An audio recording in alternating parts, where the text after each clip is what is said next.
Les coloriages des éditions Dupuis, troisième partie, déjà. Bah, c'est toujours les années 60, entre 63, 64, j'ai dû mélanger un peu dans les années. C'est assez discret.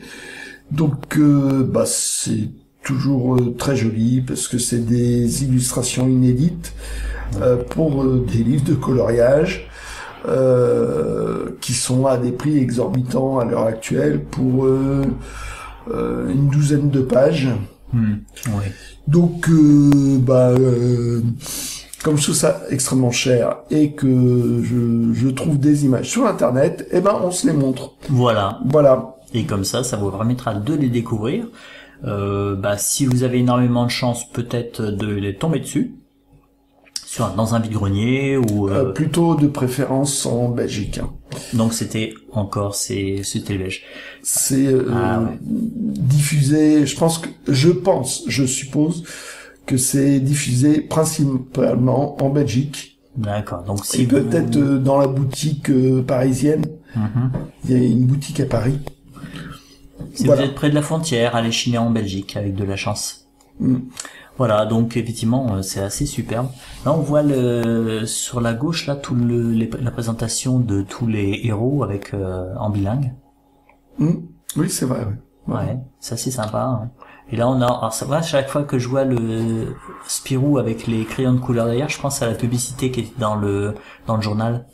Ah ouais. Ouais, qui était assez sympa. Les boîtes de crayons couleur. Oui, Banjo. Comment ça s'appelait? Bagnole Farjon. Bagnole Farjon, c'est ça. Bagnole Farjon, c'était sympa ces publicités.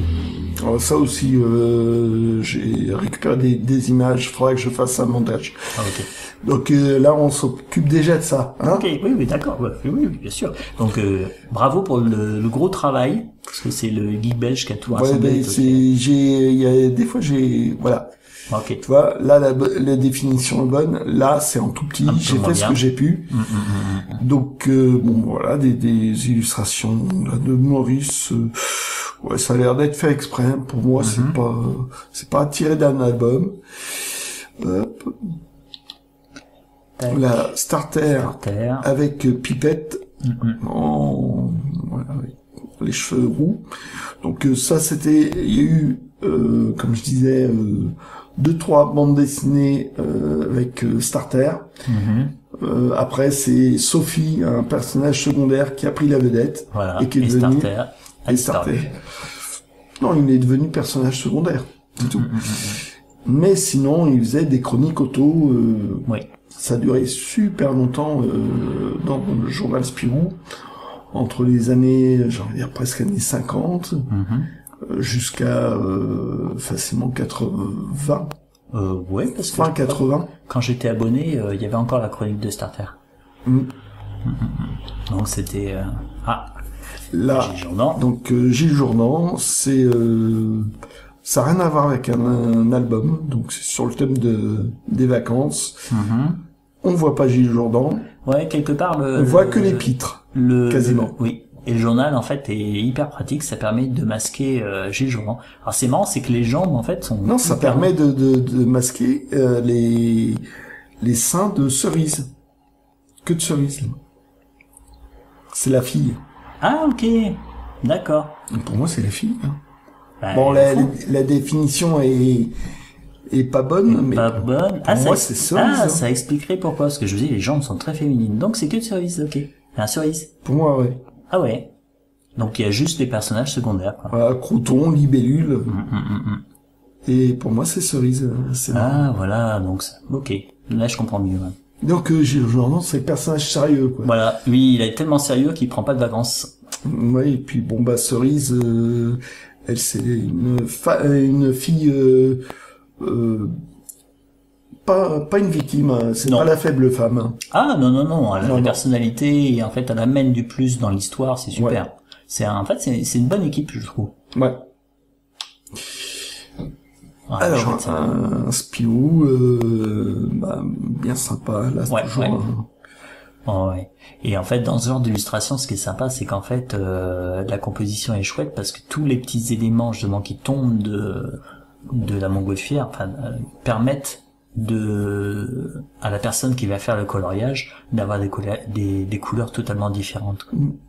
Autant la banane que le saucisson, que le pain de mie, ça amène des couleurs différentes et la composition est vraiment sympa. Tu meubles, hein, en énumérant les trucs, les gens sont pas aveugles. Hein. Voilà, puis bon, il faut avec 2 heures. Avec le marsupilami qui est incontournable. Alors là, c'est assez rare pour être indiqué, donc des personnages de JG, on les voit rarement dans ces coloriages. Et donc là, c'est Valardi avec Gégène. Donc là, il avait repris les personnages.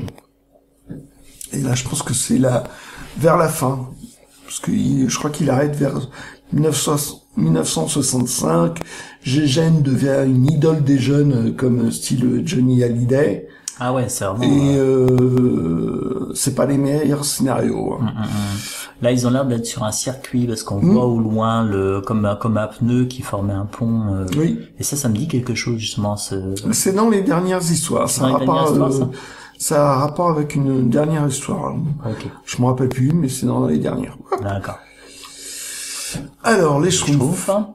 Alors là, j'ai trouvé la partie couleur en bonne définition et l'autre en mauvaise définition. Donc voilà, c'est pour ça.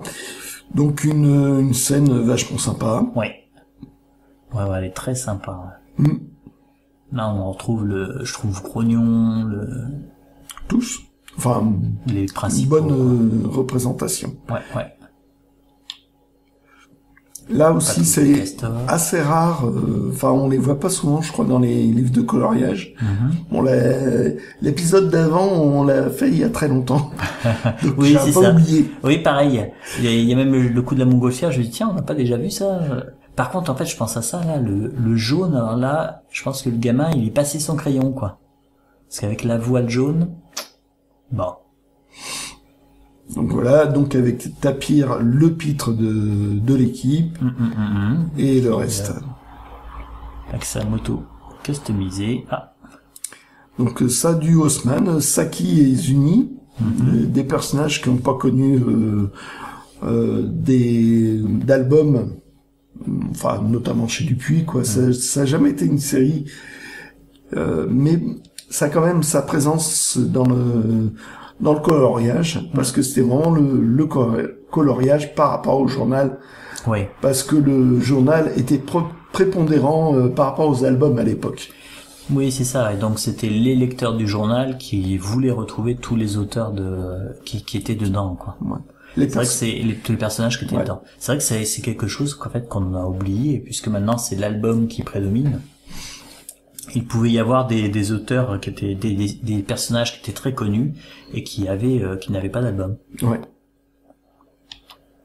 Hop, le suivant. Le suivant, donc on trouve. Donc avec une belle illustration de Maurice. Ouais.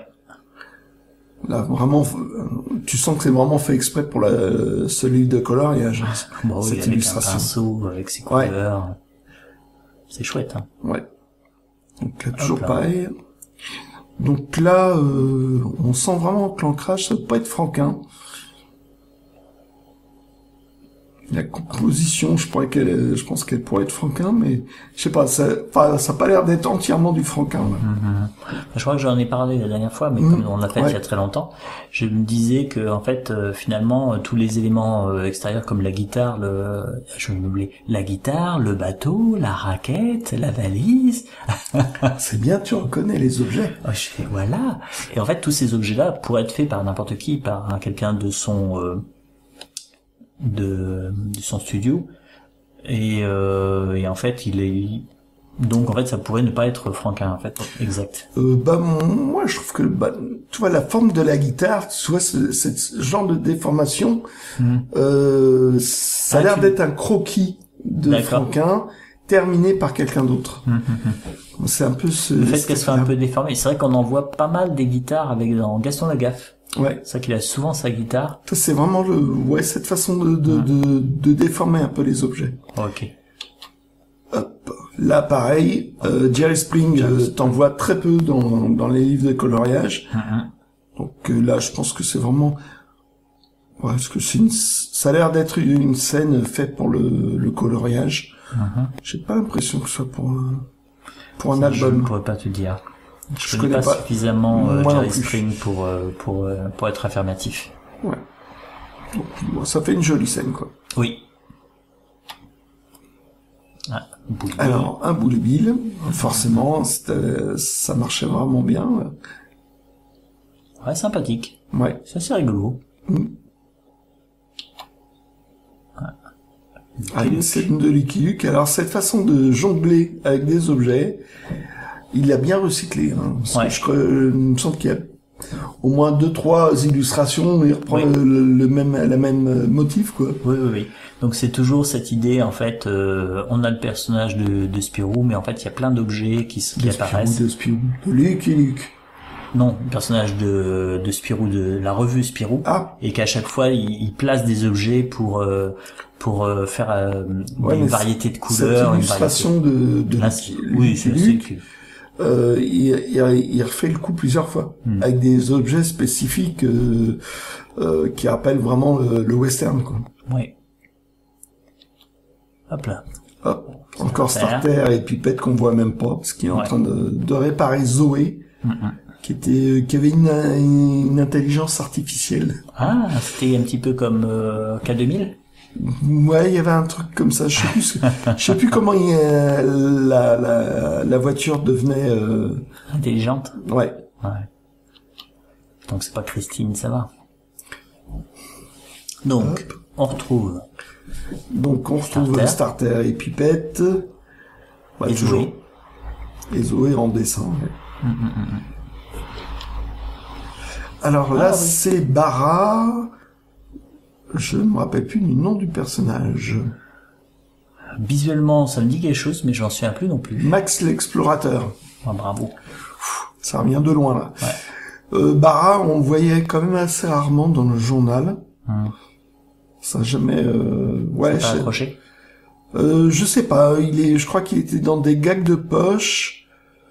Je crois qu'il avait du succès, Bara, quand même, hein.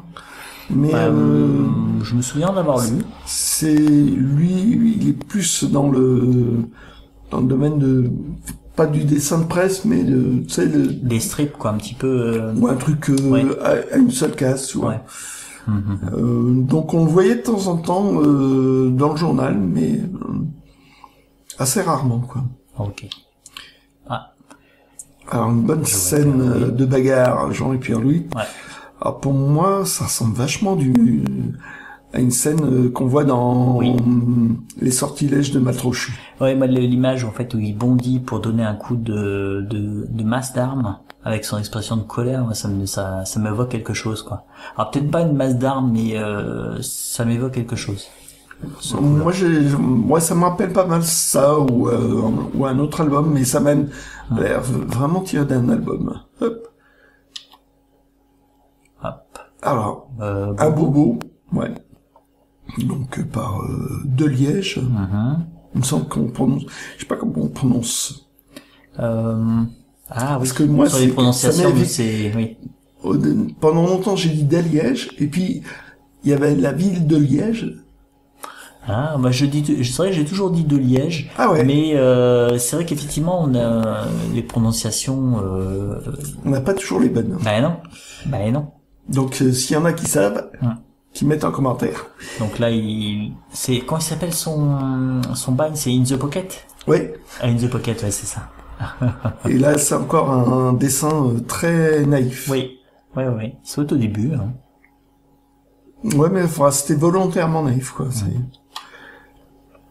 Et voilà Sophie. Oui. Avec Starter et Pipette. Et là, ça fait vraiment référence à la bulle de silence. Non, l'œuf de Karamazut, pardon. L'œuf de Karamazut. Et c'est elle qui va piquer la vedette. Et ce qui est marrant, c'est qu'au début, Sophie devait être adulte. Sauf que ça passait pas avec Monsieur Charles Dupuis. Il voulait pas de femme à forte poitrine, j'ai envie de dire. Donc quand il avait créé Ginger dans Heroic Album, JM, avant d'intégrer Spirou, Ginger avait comme secrétaire, on va dire ça, comme ça, Véraline, je crois. Ah, sa secrétaire, c'est avec les doigts qui font des guillemets. Oui, c'est pas trop comment. Et donc ça passait pas auprès de. Et donc Ginger, c'est un personnage d'Heroic Album. C'était vraiment un truc de détective, tout ça. Ouais. Et sauf que ça pouvait pas passer dans Spirou, ça. Ouais. Et donc il a intégré le journal de Spirou. Il a aidé fortement Franquin dans les décors. De Spirou, le Z comme Zorglu, le prisonnier du Bouddha, toute cette période-là. Ouais. Et après, je crois que c'est Delporte qui faut lui donner sa chance. Donc Delporte, je crois, a fait le premier scénario de Starter, qui était pas trop son truc, je crois, pour JDM. Mais ça a permis à JDM d'être en tant qu'auteur dans le journal Spirou. Il a fait 2 starters. Il y en a un, c'est Starter les casseurs. Le deuxième, c'était La Maison d'en face, qui a été comment c'est en gros remixé pour que ce soit un album de Sophie. Et la troisième aventure, c'était L'œuf de Karamazout, où là, elle apparaît et elle pique la vedette. D'accord. C'était vraiment surprenant comme destin. Parce que effectivement, après c'était pendant très longtemps, j'ai connu Starter, c'était juste la chronique avec les voitures qui étaient comme personnage comparse de Sophie. Ouais. Les Dalton. Donc une scène classique des Dalton. Oui. Avec 3 vautours. Un marsupilami est tout seul. Ouais. Sous l'eau. Sous l'eau. Ça ressemble assez à une période de Spirou et les hommes bulles, quoi. Enfin, c'est... Oui. Oui, avec l'ambiance vraiment. Et les poissons, tout. Oui, c'est vrai que c'est sympa. Et sans Spirou. Il a plus besoin de Spirou pour Franquin. Encore du saké Izumi. Elle est rigolote. Ouais. Hop, celui-là, il date de 66. Alors, il me semble que c'est dans les derniers de cette période-là. Dans les derniers livres de coloriage. Après, je crois que les prochains, ce sera plutôt les fins 70. Donc, en fait, pendant quelques années, ils ont arrêté d'en faire. Voilà. Donc, Barbe Noire, le personnage qui a volé la vedette du Vionic. Ouais. Donc là, vous avez tous les personnages qui vont être utilisés. En fait, c'était pas mal ce système-là. Comme ça, en fait, tu voyais t'avais même pas besoin d'ouvrir le livre de coloriage, tu savais quel héros se trouvait à l'intérieur. On va bien voir. Pas tous. Alors, celui-là, c'était une création de Liège. Il a connu une petite carrière... je connais pas du tout. Une petite carrière dans le journal. C'est peut-être... je vais le lancer au hasard, Cabanon. Cabanon ?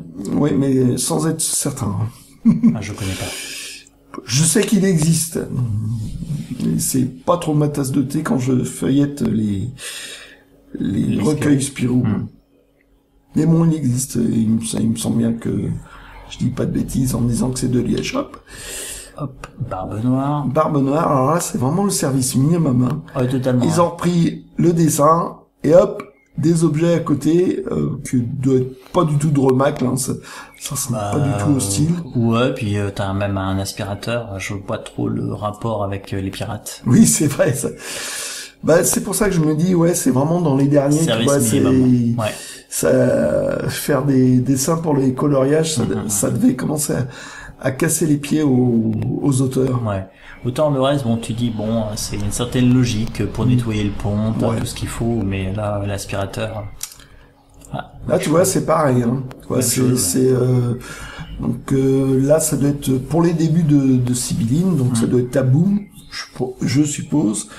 Donc effectivement, le personnage c'est Machereau, mais le reste a l'air générique. Ouais, c'est vraiment de la construction. Là aussi, pareil. Là, ouais, c'est Salverius, je crois, Wikilowatt, je dirais. Ah, c'est les débuts de Salverius. Ouais. Il avait commencé à faire des mini-séries, et puis il a fait quelques pages. Ah, il était déjà dans l'époque western. Il a toujours été western. Et j'ai envie de dire, tant qu'il y avait Lucky Luke, Charles Dupuis trouvait pas l'intérêt de faire une deuxième. De faire un autre truc. Il dit, on a déjà du cowboy. Et le fait que Maurice se barre avec Lucky Luke pour le journal pilote a ouvert... Ah, boulevard. Voilà. Ça a ouvert un boulevard pour les tuniques bleues. Ouais, sauf que Delporte n'était pas fan de Covin, et quand Delporte a arrêté d'être le rédacteur en chef, ça a permis à Covin de vraiment commencer. D'accord. Alors là, ça c'est un personnage de mini-série. L'auteur, malheureusement, Noël Bissot. Voilà. Et Noël Bissot a fait... Ça vient de loin. Et lui, il a fait énormément de mini-récits. Il s'est spécialisé dans les mini-récits. Des mini-récits, il y en avait un chaque semaine dans le journal Spirou. Fallait y aller.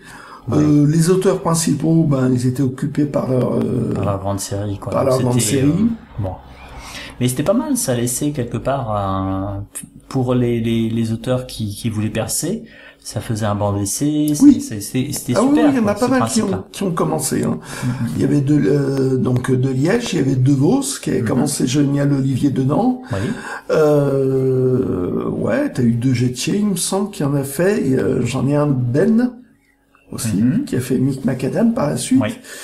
Longtemps après. Super série. Très longtemps après. Mais Ben a commencé, ouais. Donc c'est c'est un bon principe. Hop, les Schtroumpfs. Voilà, toujours dans le thème du coloriage. Ah, c'est rigolo parce que c'est vrai que tailler à la hache, il taille le crayon de papier, je trouve ça marrant. Enfin, le crayon de couleur, c'est une bonne idée. Ah oui. Ça montre qu'ils sont petits. Bah ouais. Haut comme 3 pommes. C'est ça. Mais alors, quelle est la taille des pommes? Il y a différentes tailles pour les pommes. Ouais, j'ai l'impression qu'il y a différentes tailles suivant pour les Schtroumpfs. Quand tu regardes des fois, tu dis, mais quel est leur véritable... haut comme 3 pommes. Haut comme 3 pommes. Ça marche. Ah. Hop. Okay. Donc Saki tout seul d'Haussmann. Et là pareil le côté générique des objets. Hein. Ouais, pareil. Quel est le rapport entre un personnage préhistorique et une trompette? Oui, puis comment ça s'appelle, un accordéon quoi, c'est. Ouais. T'as vu, il a un petit tambour comme le garde champêtre. Là, oui, c'est vrai que même là, ouais. Tu connais pas le garde champêtre? Oui. Qui pue, qui pète? Est-ce que je vais le laisser? Je vais peut-être l'enlever du montage, ça. T'as pas honte? Non. J'aime ça. Donc c'est spécial dédicace Shrek. D'accord. Donc ça c'est personnage de Machereau. C'est Pantoufle, scénarisé par Covin. Et est-ce qu'il a eu des albums, Pantoufle? Il y a eu un album, Les Trésors du journal Spirou. Non, c'est quoi? Dans les inédits, les cartonnés. Les belles histoires. Les belles histoires. Les plus belles histoires de Spirou. Il a eu une petite histoire dedans. Il y a eu un album qui a fait parce que il y avait quoi faire qu'un seul album, il me semble. Hein, c'était des petites histoires.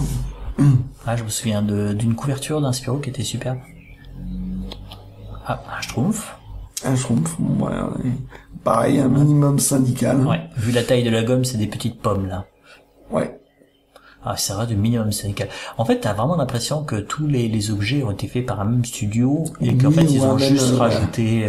Un mec qui commençait, hop, toi tu feras ça. Ouais, c'est ça, quoi. Donc il a fait ça, va comme je te pousse. Et puis... Ah mais il y avait oui, il y avait des dessinateurs comme ça qui ont vraiment commencé à faire. Ils faisaient dans le lettrage ou ils faisaient des trucs comme ça. Bah, un peu comme tu sais le personnage de Lebrac. Ah oui, exact. Dans Gaston. Ouais, c'est ça. C'est lui qui faisait les trucs de présentation, les illustrations utilitaires, quoi. Ouais. Bobo. Avec plein d'outils. Donc Wikilowatt, pareil. Hein. Salverius. Pareil, ouais, le gâteau. Ça ressemble avec... La salière aussi. Hein. Ah oui, aussi. C'est très indien, le salière. Ouais, effectivement. Voilà. Ah. Et donc là, c'est ce que j'ai pu trouver. Il y en a, j'ai pu trouver pratiquement toutes les pages. Oui. Là, c'est que des extraits. Donc la couverture, quand même, elle est vachement chouette. Elle est super chouette. De Pierre-Louis, là. Ouais, elle est super chouette parce qu'ils ont rajouté le pinceau et puis la palette. Et c'est vrai qu'on le voit tout le temps sur sa chèvre, sur Biquette. Sur Biquette, et en fait là, ils l'ont intégré, quoi. C'est chouette, ça. Et là, tu sens il s'est vraiment impliqué pour faire un vrai dessin, quoi. Ouais. C'est pas une reprise. À côté, Benoît Brisfer. Qui est superbe. Ouais. C'est marrant, en fait, parce que peut-être qu'ils ont sorti celui-ci, le coloriage, en fin d'année. Ça expliquerait, l'arbre de Noël. Ouais, possible. Ouais. Je sais pas, c'est, comme moi j'ai pour mes recherches des fois j'avais 3-4 sources des trucs trouvés par-ci par-là, ça a été c'était le bazar. Hein. Un super Gaston qui arrive à glisser un gag dans une image de coloriage, quoi. Il faut le faire. Ouais. Je l'avais jamais vu. Hein. Ouais, celle-là, ouais. On a vraiment le Spip et puis Spirou qui s'éloigne. Tout le monde sait ce qui va se passer. C'est un sens du gag génial, quoi. Puis il s'est endormi. Il s'est endormi en gonflant le ballon. À côté, donc une scène de Larry Bambel par Roba. C'est ça fait référence en Écosse. Ouais. Larry Bambel en Écosse. Ouais. Là, clairement, ça fait référence à un seul album. Ok. Là, il s'est pas trop cassé les pieds. Ouais, mais parce qu'il a fait un seul personnage. Parce que Larry Bambel, justement, il y en avait beaucoup. C'est beaucoup un groupe de gamins. Et là, il en a fait qu'un seul. Même à lui, faudrait farfouiller dans l'album, si ça se trouve, tous ces éléments-là, ils sont déjà dans l'album. Je sais pas, non, j'ai l'impression que c'est vraiment fait exprès. C'est fait exprès? Ouais, parce que le coup de la compo est pas mal. Voilà, et puis le tronc avec le petit oiseau qui est encore perché sur la branche. La clé mort qui est au milieu, l'épée, est-ce que c'est une clé mort d'ailleurs? C'est pas une clé mort. Je sais pas, mais bon. Elle doit avoir une garde, enfin, il y a 2 mains. Elle est à 2 mains, je crois, la clé mort. D'accord.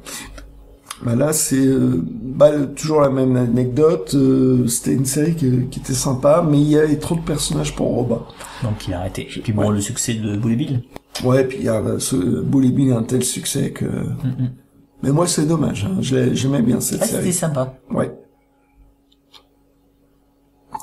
Là, pareil, des extraits. Alors, l'apparition très fugace quand même de Chaminou. Oui. Qui était la première série qui avait tenté Machereau dans le genre Spirou. Il y a eu qu'une seule histoire. Je sais pas pourquoi ça a pas plu et qu'ils n'ont pas laissé persister Machereau, parce que l'histoire est excellente. Il avait développé tout un univers. C'est dommage, quoi. Ouais. Et moi, je me rappelle, c'était une BD. Ils avaient sorti l'album quand même à l'époque. Oui. Je dirais 1966. Et quand j'étais gamin, je l'avais emprunté à la bibliothèque. Ah, ouais. Donc en plus, c'est un... Et tu l'as, cette bande dessinée? Ouais. Ouais. Et elle a été ressortie en Péché de jeunesse aussi. Ah, ok.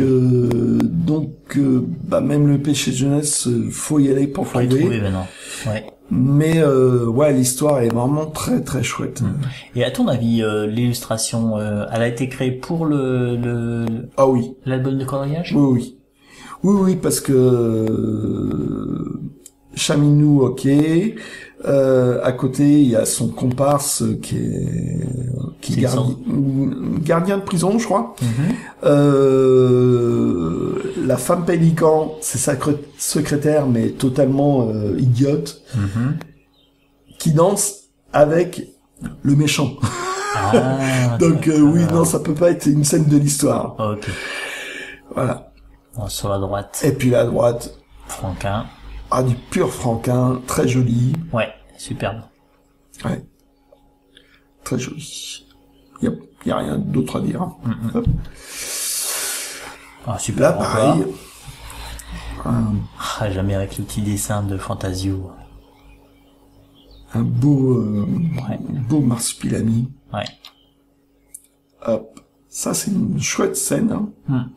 Alors, ce qui est marrant, c'est que le guépard. Le guépard fait. Ça évoque un jaguar, non, plutôt. Ça évoque quand il sort de l'eau et qu'il s'est fait bouffer la queue par les. Ouais. Donc les par rapport au nid du marsupilami, l'album. Oui. On dirait une composition, des récupérations un petit peu de. Ouais, de posture. Ouais. Le look qu'ils ont. Ouais, c'est un jaguar. Spirou et Fantasio. En même temps, ça m'évoque comme ils étaient appuyés dans Spirou et les héritiers quand ils ont récupéré la première fois le marsupilami. Ah ouais. C'est marrant comme ouais. Ouais, là ça mériterait de regarder dans les albums ça. Bon. Mais il y a Tembo Tabou aussi. Oui, Tembo Tabou, ouais. Tembo Tabou. Je me souviens plus de leurs vêtements dans Tembo Tabou.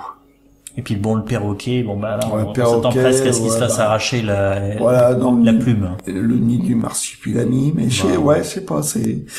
Ouais. Mais c'est joli. Ouais, super. Hop, donc Starter et Pipette.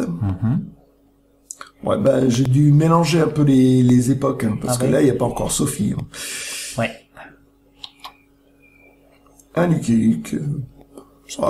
Sympathique, classique. Et le coup du lasso, je trouve que ça donne... Ouais, tu disais. Le coup du lasso, je trouve que ça donnait en fait une chouette image, quoi. Au niveau de la composition. Ouais. Alors, je trouve celui-là il est joli. Hein. Ah, très joli, ouais. Avec la petite cage là, ça fait très voleur de... Le voleur de Schtroumpf. Le voleur de Schtroumpf. Puis là, en bas là, knap, knap, knap. Le Schtroumpf noir. Schtroumpf noir, ouais. Donc là vraiment, c'est divers. C'est des reprises. Hein. Ouais. Là t'as l'œuf et les Schtroumpfs, ouais. C'est vrai qu'on sent qu'il y a. Ouais. Il y a peut-être un ou deux corrections pour aller dedans, mais. Knap. T'es mon Schtroumpf noir, tout à moi. Allez, une scène de vacances, Boule et Bill avec le père. Un petit drapeau français. Ah oui, c'est vrai, ça tient. Ouais. Marrant, hein? Ah oui, c'est marrant, ça tient. Pourquoi ils ont pas mis le drapeau belge? Il y a plus de lecteurs en France qu'en Belgique. Enfin, c'est peut-être plus porteur commercialement. Peut-être. Mais bon, oui, après, parce que déjà, tu sais, quand Franquin expliquait que quand il faisait les BD, on leur demandait de pas faire trop belge pour pouvoir accéder au marché français. Alors, une scène de Gilles Jourdan. Alors ça fait vraiment référence à l'album Les Trois Tâches. Parce qu'il y a un des deux méchants farfelus qui est au milieu, là, celui qui est en train de se nettoyer. Ouais. il est vraiment dans cette histoire-là, quoi. D'accord. C'est bizarre qu'il se retrouve là, mais enfin bon, voilà, c'est... Voilà, je sais pas ce que je pourrais dire plus, parce que le reste, ouais, c'est un peu générique, mais bon, c'est des jours. La dauphine jaune. Est-ce que c'est la dauphine jaune qui finit sous l'eau Je crois qu'à peu près dans tous les albums, il y a la dauphine. Il y a la dauphine et elle connaît un destin funeste. À chaque fois, je crois qu'il est obligé d'en racheter une nouvelle. Une nouvelle voiture. Ouais, ça fait cher l'enquête. Alors, une scène de Barbe Noire et le vieux Nick. Ouais. Bon, ouais. Donc voilà d'autres où j'ai pas trouvé l'intérieur. Donc vous n'aurez que les couvertures. Ah, ça c'est encore sympa. Elles sont vraiment très belles, ces deux-là. Ouais. Hein. Autant celles de Maurice que de Franquin. Là, c'est chouette.